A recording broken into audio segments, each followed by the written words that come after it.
teshuvah traditionally is understood as, we may call it repentance, right? In the traditional sense, repenting on the sins that we've done so we can, be in good standing with the Lord.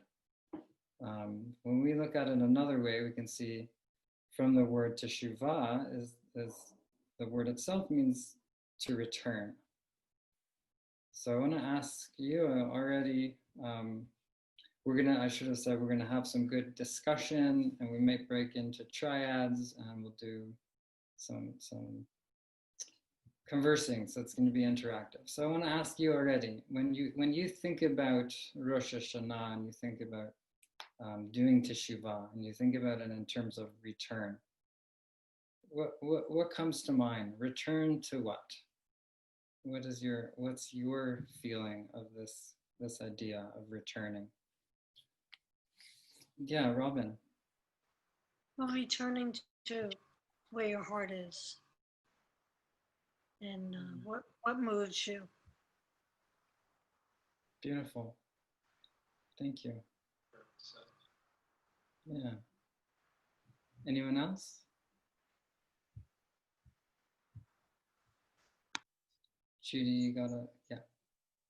Right. I think of realignment. Vertical and horizontal. Just checking realignment. And also reflection. Yeah, beautiful. So returning to alignment, realigning, with something. What are you realigning with? For me, with spirit, soul, heart, spirit. Yeah, beautiful. Thank you. Thanks, Judy. Anyone more want to pipe in? Return to what?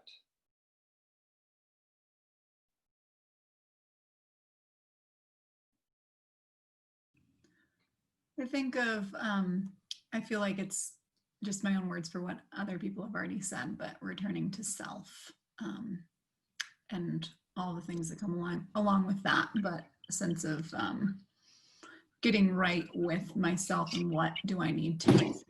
And yeah, like what Judy said, the kind of vertical axis and horizontal axis of, relationships to friends, relationships to self, and relationships to the divine or spirit. Beautiful. Thank you. Thanks for sharing. Yeah. Oh, Rachel, did you want to say? Yeah, the only thing I would add is I'm constantly thinking about like returning and realigning to how we're supposed to be living as humans, who we're supposed to be as humans. And so I think I always have some questions around that. And then there's just like the nitty gritty, I feel like for me this year of like my partnership or like different things that I'm trying to do some good work around. Excellent. Thank you. Thanks for adding that. Yeah, so I love all these concepts of teshuvah. They're all absolutely perfect and relevant. Another one that I think that just is coming through to me, considering the times that we're living in, is a return to the past.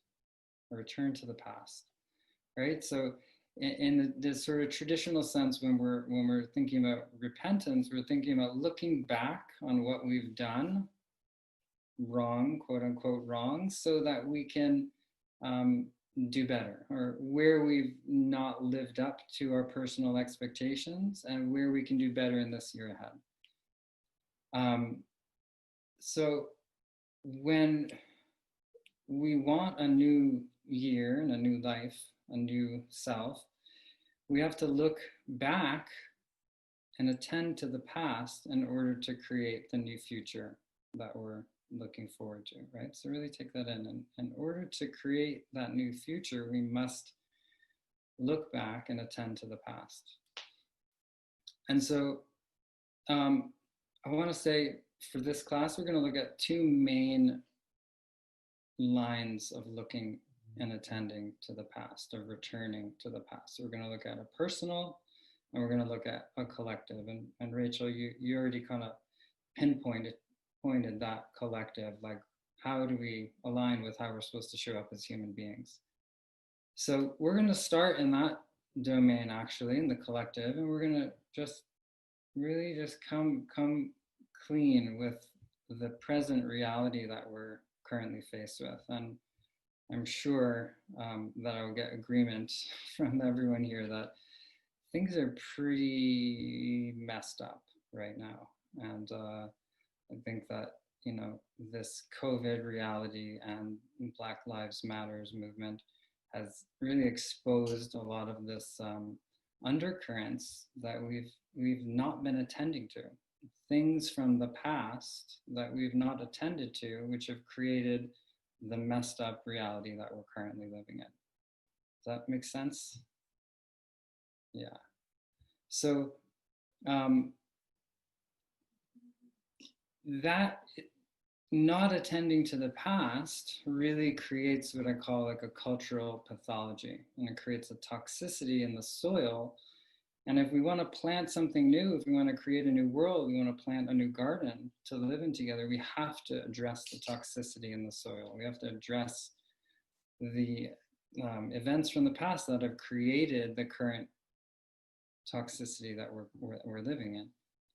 And you know, I think it's important to acknowledge that, like, there's been this movement of survival for generations, and in the name of survival, we sort of put how we got here on the back burner. We put what's happened to get us to this moment, to get us to these homes and these computers and these phones and everything we have. We put that on the back burner in the name of survival, like just like a horse with the blinders on, just look forward.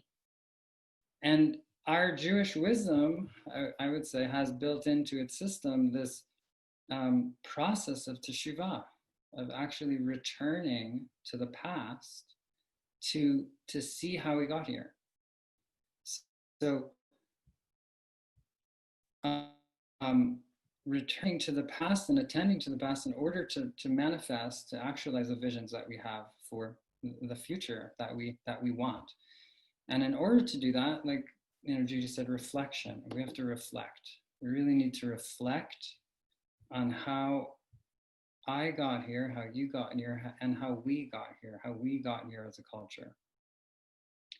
And we're given this opportunity, this invitation to look really deeply at that, to look like incredibly deeply at how did we get here? How did we get so incredibly off course, right? If we have a sense of like where this could go, where life could go, how we could be living, how our tradition kind of sets up a vision for how we could be living on this planet.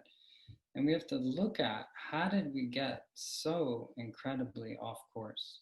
And I think that these times are particularly, relevant, calling for us to look at those things, to really look at those things, in order to bring about tikkun, which is repair or healing in our tradition. Tikkun olam, repairing the world. So yeah, I want to spend a little bit of time together right now looking at this. It's kind of uncomfortable. And there's a teacher named Resma Manikem who talks about a lot about the racial issues and internalized white racism. And one of the main practices he talks about is called clean pain and dirty pain. And the clean pain, well, I'll start with dirty pain. Dirty pain is when we continue to just go along with the status quo, when we continue to go in those tracks and those patterns and not look at the past and not attend to the messed up reality that we are currently living in. And clean pain is when we turn towards it, we turn towards the issue, and it's really uncomfortable to look at, and we turn towards it anyway in the name of transformation, in the name of healing.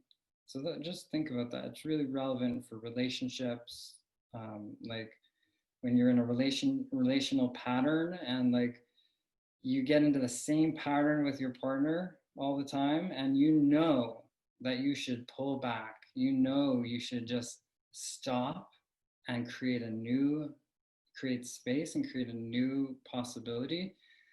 But you just go ahead. When you just go ahead, that's the dirty pain. It's painful because it is locking you into the old way of being.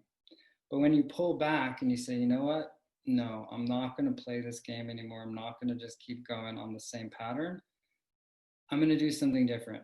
And that stopping, that pushing against the old and turning towards the problem, that's the clean pain. So what I want to do is take a few minutes to just really take it in. Like when we start to realize that everything we have, that where we're sitting, all of our life is built upon the destruction of lives, the theft of land, the theft of labor, and the exploitation of others.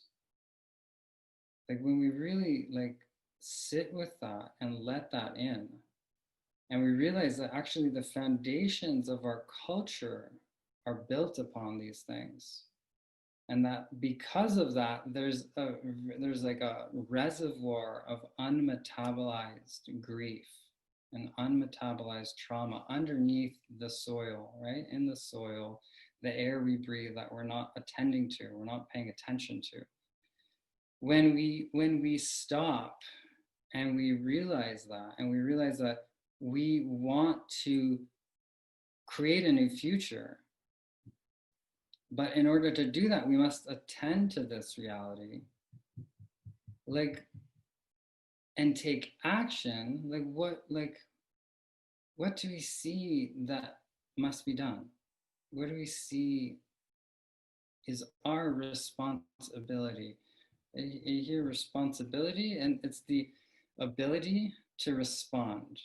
And I call it the karmic responsibility. So our karma, I would say probably being privileged people, having computers, having homes, having the time to jump on a call like this, like we have a karmic responsibility or an ability to respond to our karma of being privileged people. And so when we look at doing our teshuvah in this domain, what comes up? That's what I want to focus on, and what I want to invite some reflection on. And I was thinking we could do that in triads, so in groups of 3. How does that sound? Malka, are you on? Are you available to facilitate that movement? Yes, I am. Great. So I think we've got, if you and I step out, we've got six participants. So you can just randomly slot the 6 participants into 2 groups of 3. And what you'll have is you'll just have like, I'd say 3, let me see here.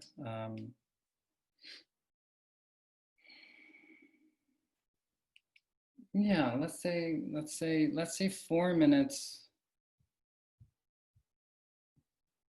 4 to be 16.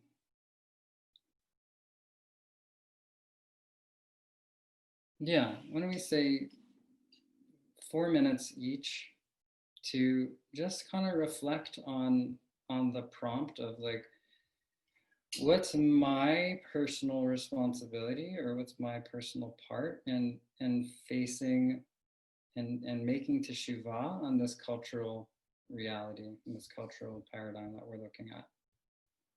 Does anyone have any questions before we start? Does anyone have any clarifications? Is that clear enough, or?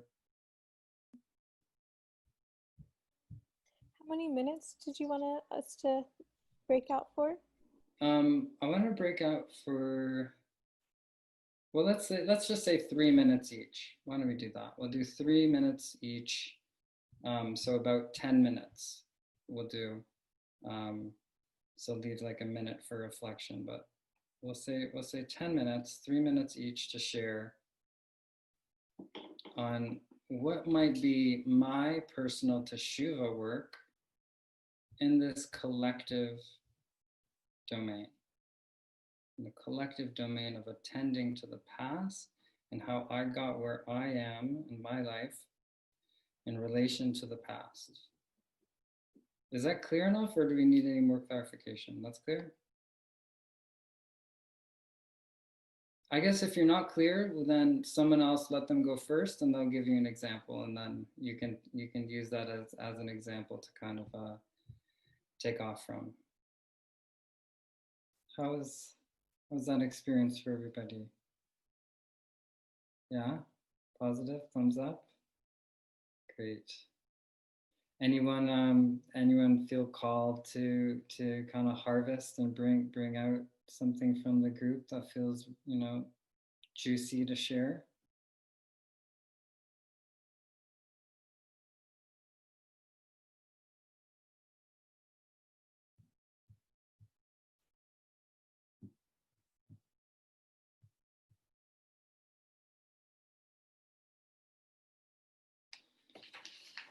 Okay, well, if not, we'll just Will you tell us what you're thinking of related to this right now? what my own personal experience, and yeah, sure. I mean,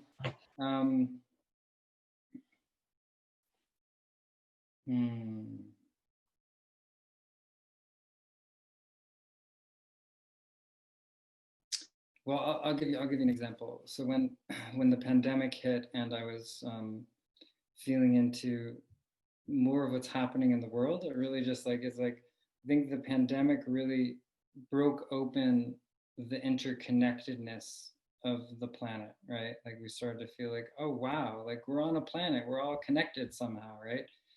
And for me, what it really brought up was brought up my privilege, and in particular way, like I felt like besides the basics of being blessed to work from home and have a home and have food and be able to continue my life as it was without much of an interrupt. Besides that phenomenal privilege, I also was tuning into the ways that the pandemic was creating mass starvation in certain parts of the planet that I really wasn't aware of as much. And then that came online for me that, oh my God, like millions of people are starving every day because of this situation too. And I was like, well, what can I do? What can I do in this moment in my life to actually make some kind of impact? And what came down was like, okay, I could give money, I could give support in that way, but on a more fundamental level, like if I can find it in myself to be more in tune with the abundance I have, and to use that awareness to do a gratitude practice. And so I set out to do a gratitude practice like every time I ate food and every time I drank water, that like I should really be not taking this for granted, right? I should be really attuned to the blessing that I have in my life to have these things, because so many people don't. So that was just one example. And I think that, what's interesting about that is like that worked for a little bit of time, but the habits to go back out come so quickly. And that was a really big lesson for me personally. What that taught me was like, really, like one of the only ways to really do transformational work is in a group. Because when you're in a group, there's accountability. And that accountability can support you to stay on the wagon. Because when you're doing it yourself, it's so easy to fall off. It's just so easy to fall off and back to old habits. So that was one big, huge lesson I learned from that. I continue to do the gratitude practice, but that lesson was really big. On another level, in terms of like the Black Lives Matters movement and the white privilege, I've been looking at that. I've been looking at what that means and how my own experience as a white person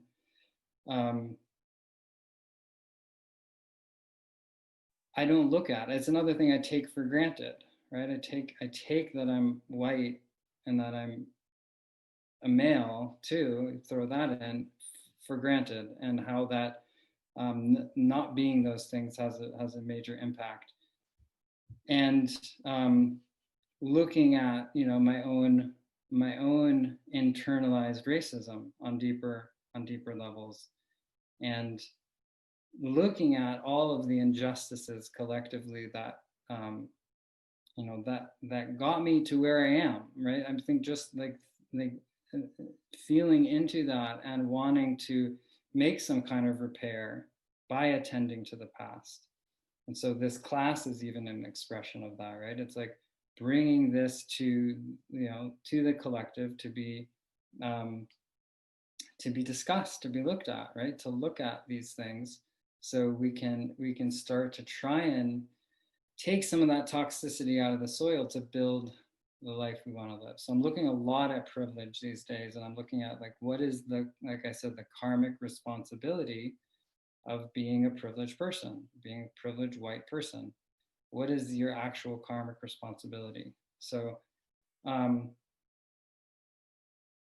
short answer for now. Thank you so much for sharing that. It reminded me that I also felt that interconnectedness and thought a lot about water systems and just how I have access to clean water and the gratitude for that. And also was like, let me give thanks more. And what I found I ran into was my deep grief. Every time I would give thanks for the people that didn't have access to food or clean water, and that was stopping me in a way from, it was one of the things that stopped me from continuing. And I think what you're saying about doing it, the community would have been really helpful. And it's a good reminder I could do that. When you say that was one of the things that stopped me, can you clarify what you mean? I don't know exactly how and why, but when I would give thanks, I think there's this feeling also of grief for all the people that do not have it. Yeah. And so it's almost like looking at the praise, the thank you made me really need and want to look at the other side, but I couldn't in those moments. Wow. Yeah. Or didn't know how to integrate that in those moments. And so then the giving thanks felt like it was just like kind of acknowledging my like, hey, I'm so privileged. It was weird, but it was something that I noticed. Thank you.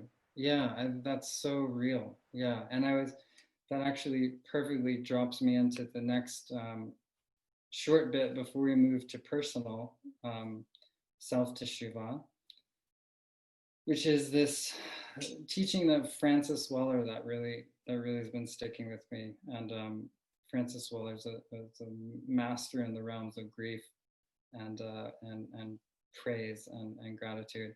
And what he says is that we're living in a flatline culture. And what a flatline culture means is that we've suppressed our grief and our ability to grieve, and simultaneously we've suppressed our abilities to give praise and be grateful, because that grief and praise are actually two sides of the same coin. So when as a culture we suppress and compress our abilities to grieve, we simultaneously suppress and compress our abilities to give praise. So what I would say is like that's really beautiful that you you got that experience firsthand, how the two are connected, right? And so what I would say is like, well, don't let that stop you. Just like make times for grieving. Yeah, make times for grieving, because actually grief, it opens our hearts to what's happening, and it opens our hearts to like all that's happening in the world, and that motivates us to do things differently. That motivates us to address the situations, to address and see our own lives in a different light. So I encourage everyone to just like feel into that relationship between grief and praise, and grief and gratitude. And I think that's a huge part, because what you're doing is you're feeling your own place in the bigger picture, and then you're immediately accessing all of the grief that's here, that's not been processed. And because you don't have the time, and possibly B, the practice for metabolizing the grief that you're making contact with, then it's like, and you get stuck and you got to go a different way. So that's a big, huge part of what this whole global reality has been bringing up for me, is around the grief and the praise, and the need to make space and time to intentionally metabolize that grief, because that grief is running through our culture. It's in the air that we breathe, like a fish that doesn't realize it's in water. We are walking around breathing that collective grief without realizing it, and it's impacting everything. A teacher some of you may be familiar with, Martin Prechtel, he says that all war is actually an expression of unmetabolized grief.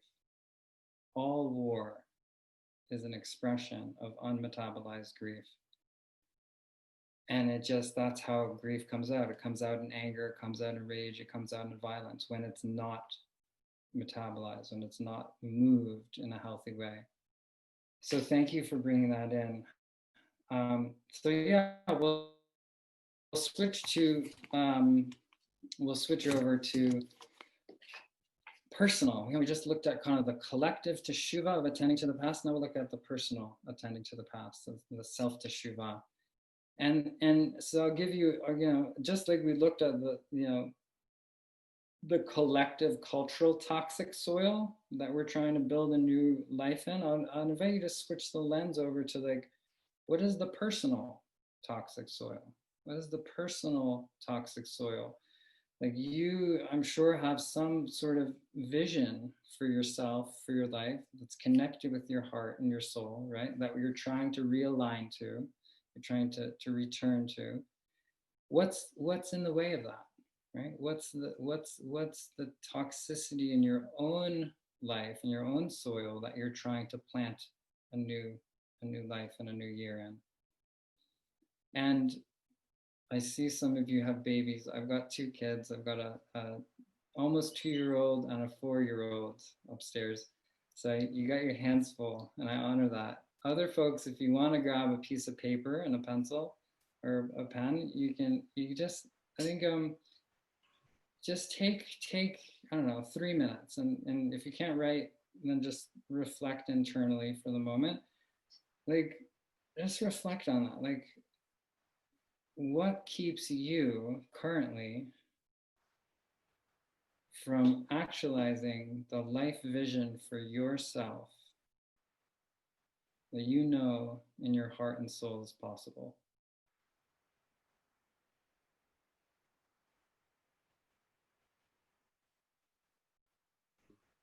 What from the past? What patterns?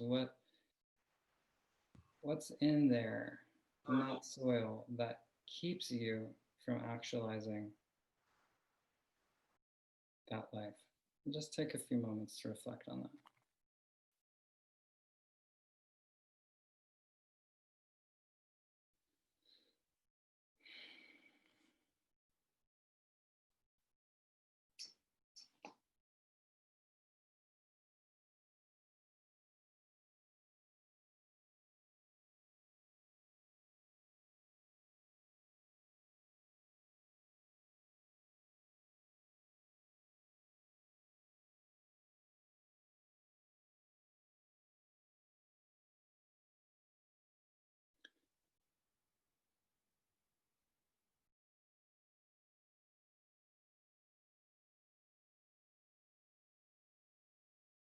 What are you bringing along from the past that you need to attend to or let go of in order to be that new you?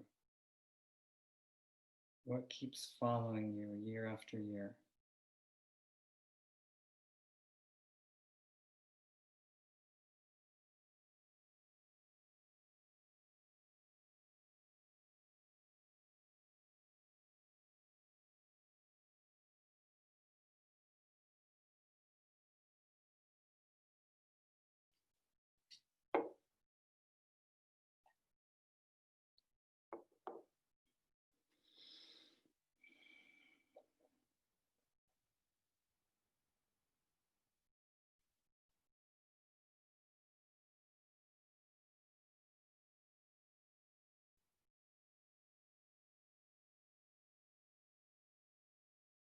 Let's give it one more minute.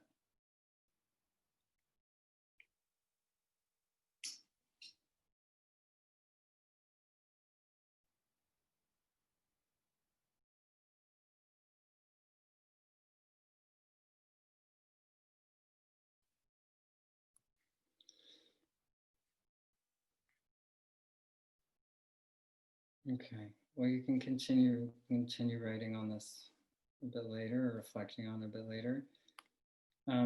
What I'll share, from my personal experience, and especially being a parent of two little ones, what I've been realizing more and more is that, and this also, I would say, reaches out to the broader community.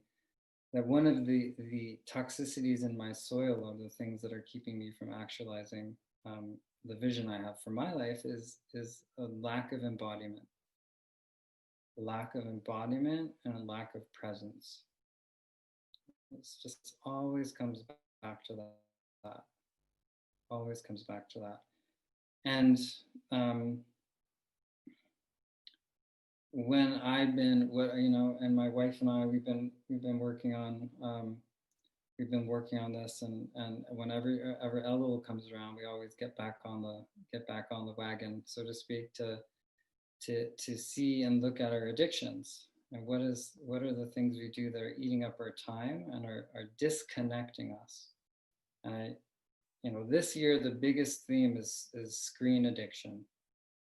I don't know how many of you can relate to being screen junkies, Facebook addicts, scrolling, zombie scroll as they call it. Just after you sit down you think it's 5 minutes, and 20 minutes later you're still, can't even get off. And especially as parents, we face this, right? We have a free moment, a kid isn't needing us, like pick up the phone, plug into what's going on in the outside world. But really it does more damage than it does good. At least that's how we've been feeling it. So when I look at the problem and look at what's in the way and how I want to address it, then I come to, okay, I need a practice. I need a spiritual practice. So part of my spiritual practice is around the gratitude, right? Like I said, gratitude and using brachot, using the blessings, especially before food and drink, to tune into that, and to get into my body, and get into that place of gratitude and presence. And for breathing, I've been doing some breath work too, and it's amazing. Like the gift of the breath that we have is so profound, and we don't use it. We don't tend to breathe consciously, and it's a resource of energy that we're all overlooking for the most part. So with that, let's just take a nice deep breath together and stretch out too, and just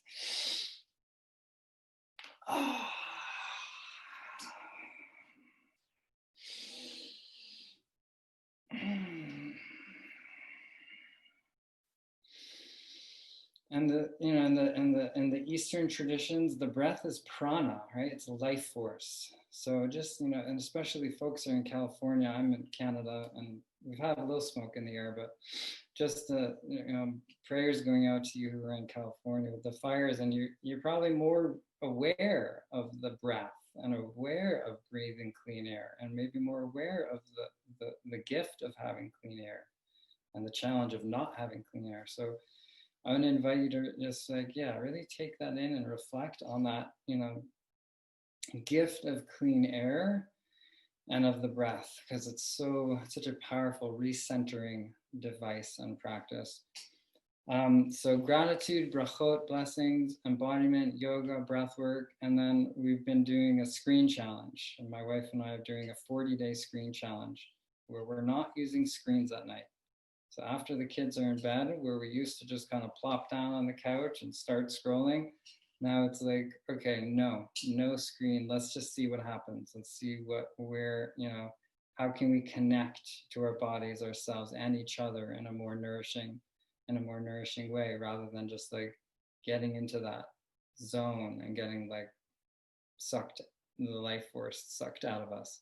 So those are some things that I'm doing and working on. And what I want to invite you in the last few moments we have together is to like think, you just wrote a bit about what's in the way. And now I'm saying, so spiritual practice. So, right. So it's the how to change. So we have practice.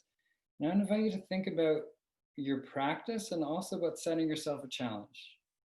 Setting yourself a challenge until Rosh Hashanah or through Yom Kippur, and just think about what kind of challenge could I set myself that was like not going to be one. It's really important when we set challenges not to make them unachievable goals. Right? Don't set yourself an unachievable goal. Set yourself a goal you can achieve, and just see right on that edge of like where it's difficult but not impossible.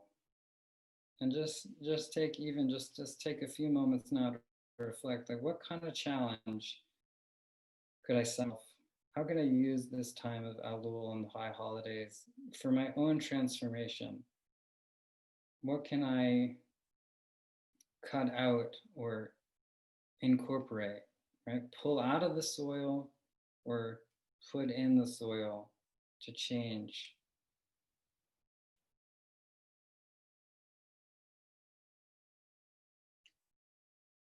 Yeah, just take a few moments to reflect on that.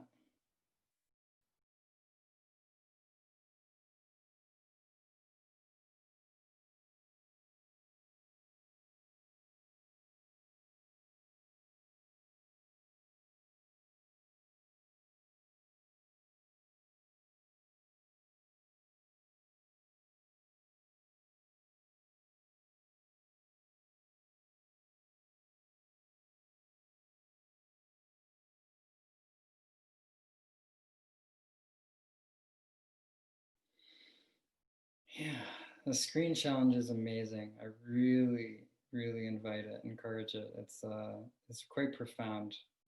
We also have a timer on our Wi-Fi, so actually the Wi-Fi goes off at a certain time. So you can like set it for like 10 p.m. and it gets to 10 p.m. and the Wi-Fi goes off. So you're pushed off.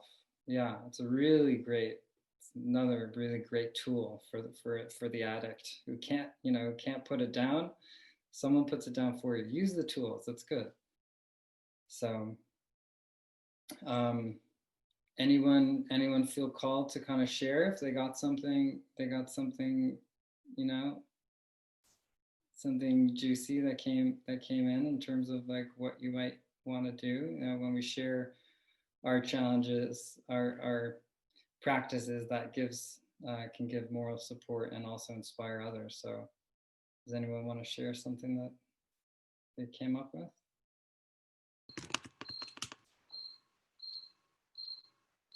Yeah, whoever came on. Yeah, is that?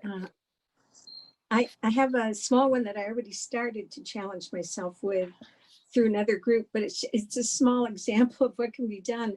I'm at an age where I'm having trouble sleeping at night, and I started listening to stories.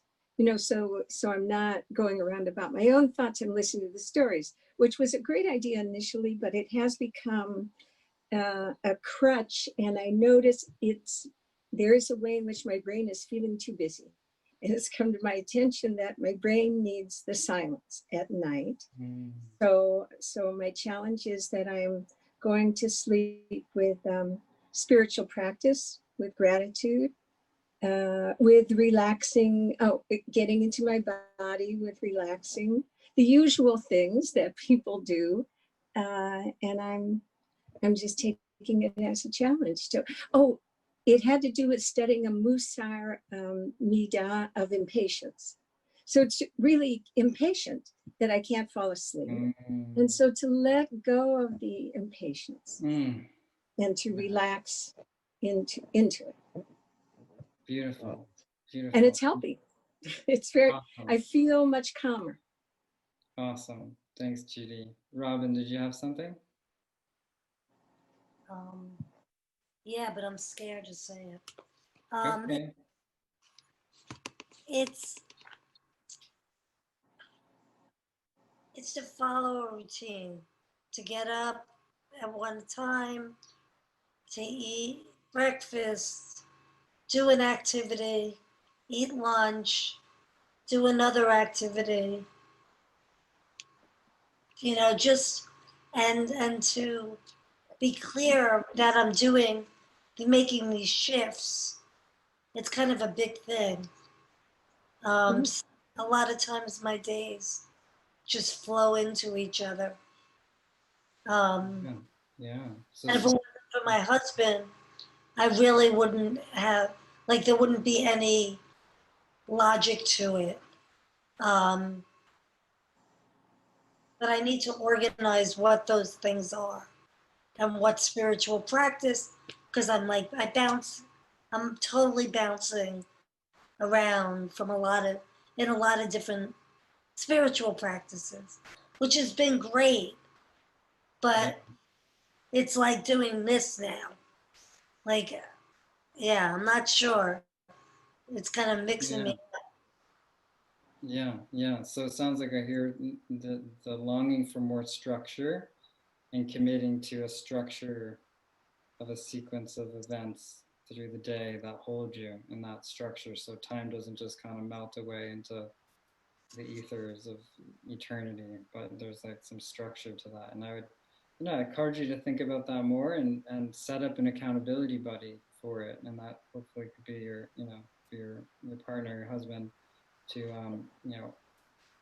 hold that accountability of what you're setting forth, because that's another major key, right? When we set ourselves a goal, it's really important to give ourselves some way of accountability. So accountability buddy, someone in our lives that knows the goal we set for ourselves, and we can check in with them, and they can check in with us. How are you doing with that? Are you still on the wagon? Are you still following through? So we're just about out of time. Does anyone else want to share one last thing before we?